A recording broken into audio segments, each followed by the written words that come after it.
Welcome back to the daily morning sports feed on Reds Army, with me as editor Olivia. Today, let's take a look at some notable sports news in the past 24 hours. Thank you for always supporting and accompanying us. Come to the following hot news. Pau Gasol and others remember Kobe Bryant on his 44th birthday. With the Kevin Durant saga over for now, who's getting signed? Wesley Fofana. Leicester City reject third Chelsea bid for defender worth £70 million. Pau Gasol and others remember Kobe Bryant on his 44th birthday. Former Laker teammate Pau Gasol was just one of many players who took to social media Tuesday to remember the late Kobe Bryant on his birthday. Bryant would have turned 44 on August 23. Happy birthday, hermano. Miss you, always, Gasol tweeted. Happy birthday, baby. I love you and miss you so much. Number 44, posted Vanessa Bryant. The Lakers are the subject of a new documentary, Legacy, the true story of the LA Lakers, airing on Hulu. Paul George shares birthday message for Kobe Bryant. LA Clippers star Paul George shared a message for Los Angeles Lakers legend Kobe Bryant. It is Kobe Bryant's birthday, and players across the NBA have been sharing messages for an icon they looked up to. LA Clippers star Paul George has always called Kobe Bryant his favorite player, and that admiration only expanded once the two were able to form a relationship. George shared this message to his Instagram story for Kobe's birthday. George has looked up to Bryant since he was a young kid, and had the opportunity to train with Kobe once he reached the NBA. So much of Kobe's impact can be seen across the league today, with several players drawing from his skill set, mentality, and drive. Paul George is no exception, and the star wing always shoves love to his idol. The documentary follows the rise of the Lakers under Dr. Jerry Buss through the Showtime era, the Kobe-Shaq three-peat, and more. LeBron James, Magic Johnson, Kareem Abdul-Jabbar, Pat Riley, Jeannie Buss, and others are interviewed for the series. Bryant was an 18-time All-Star, 5-time NBA champion, 4-time All-Star MVP, 2-time Finals MVP, and 2007-08 regular season MVP. He was also inducted into the Basketball Hall of Fame, a member of the 75th anniversary team, and an Oscar winner. With the Kevin Durant saga over for now, who's getting signed? We've waited, and waited, and waited for something to pop with Kevin Durant's trade request. It's not usual for someone of Durant's caliber to become available via trade. It's rarer for someone of Durant's caliber and contract status, 4 flippin' years left on the deal, to become available. But when the opportunity presents itself, you're somewhat obligated as an organization to check in and see what it takes. The Phoenix Suns and Miami Heat were floated out early. The Toronto Raptors lurked on the edges. We heard noise about the Boston Celtics that continuously grew louder. There were more teams mentioned on the outskirts, most recently the Memphis Grizzlies. Understandably, off-season movement came to a screeching halt. You don't want to make a mid-tier trade or signing that would lower your chances to acquire someone like Durant. The Atlanta Hawks, for example, blew their pick load in their acquisition of DeJounte Murray, only for the Durant trade request to come out a short time later. It's also understandable for free agents to be a bit annoyed with off-season movement coming to a screeching halt. Utah Jazz guard, for now, anyway, Patrick Beverley took to Twitter to speak on the uncomfortable dynamic. It should come as no surprise that Durant had a response of his own, quote-tweeting Beverley's message with #BLAMEKD. Free agent guard Isaiah Thomas spoke the minds of many in his position. That begs the question, who are some of the free agents left that should get a look now? Here are a few players that come to mind.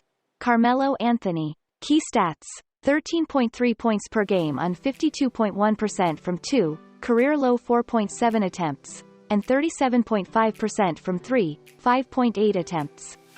Quick, did you know the Los Angeles Lakers were 7-4 in games where Melo scored 20 or more points? Melo was an occasional bright spot for a team that didn't have many of them last season. He's still a valuable off-ball threat. In addition to knocking down 37.5% of his spot-up triples, Melo was able to beat closeouts with 1 or 2 dribble pull-ups. Per synergy, Melo ranked in the 81st percentile, very good, when taking dribble jumpers after spotting up. It's a far cry from the Melo that could boom on you during his Denver days, but his jumper remains an effective one.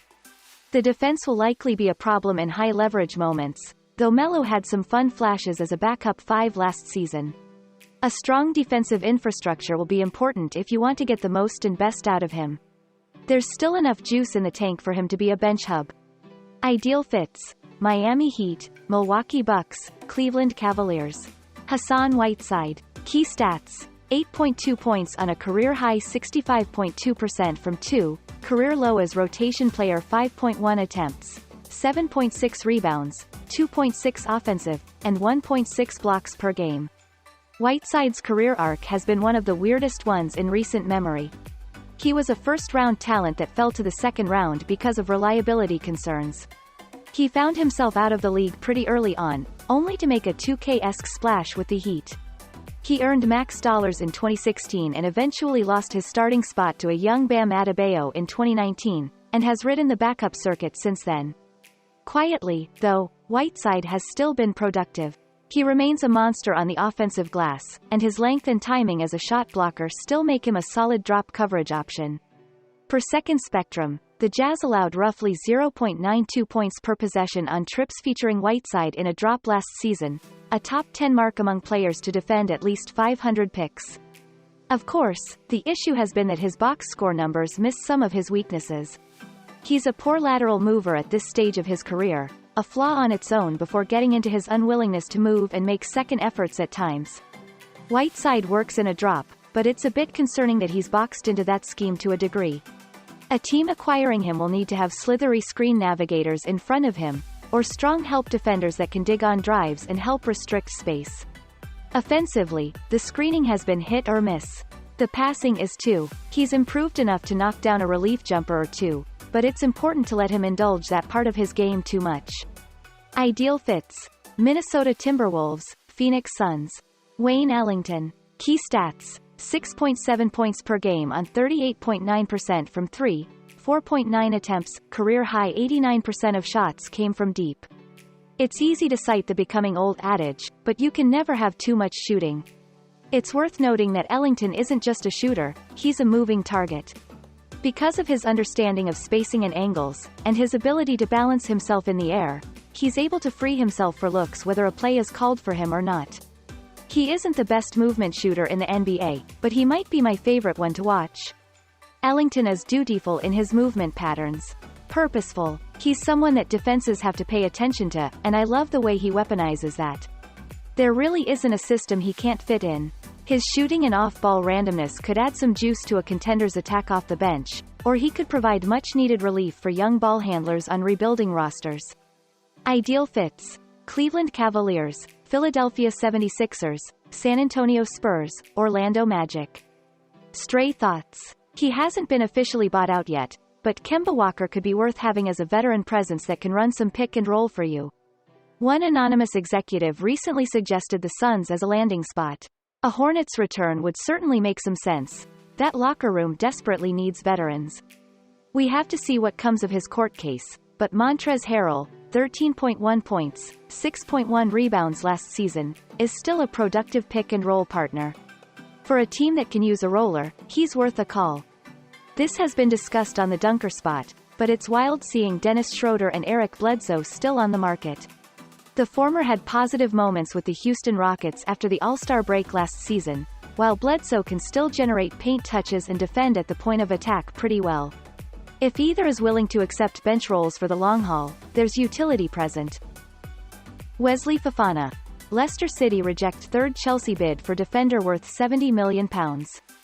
Chelsea's latest offer was believed to be £60 million with a possible £10 million in add-ons, but the fee was unlikely to hit the full £70 million. Fofana wants to move to Stamford Bridge this summer. Chelsea host Leicester this Saturday afternoon, kickoff 3 p.m. Leicester have immediately rejected a third bid for defender Wesley Fofana from Chelsea worth £70 million in total. Chelsea's latest offer was believed to be £60 million with a possible £10 million in add-ons, but the fee was unlikely to hit the full £70 million total because the additional fees have been described to Sky Sports News as ambitious targets. Fofana wants to move to Stamford Bridge this summer, and speaking after Leicester's penalty shootout victory at Stockport in the EFL Cup, Brendan Rodgers confirmed Fofana was training with the club's U23s after failing to turn up to a training session last week. The centre-back was left out of Leicester's defeat to Southampton at the weekend because Rodgers said his mind was not in the right place. In terms of Wesley, just a young player who is not quite in the right frame of mind at the moment to play, Rodgers said after the 2-1 loss on Saturday. A lot going on behind the scenes, which I understand. It's a difficult moment for him. He's a good kid. He's been great for us whilst he's been here, and at this moment it's a difficult one for him. You can't afford that, certainly playing a Premier League game if you're not 100% fully focused. And those are also the most outstanding morning news today. Thank you to everyone for listening and following redsarmy's daily news. If you find the video interesting and useful, please click like and subscribe to our channel so you don't miss any of the latest sports news.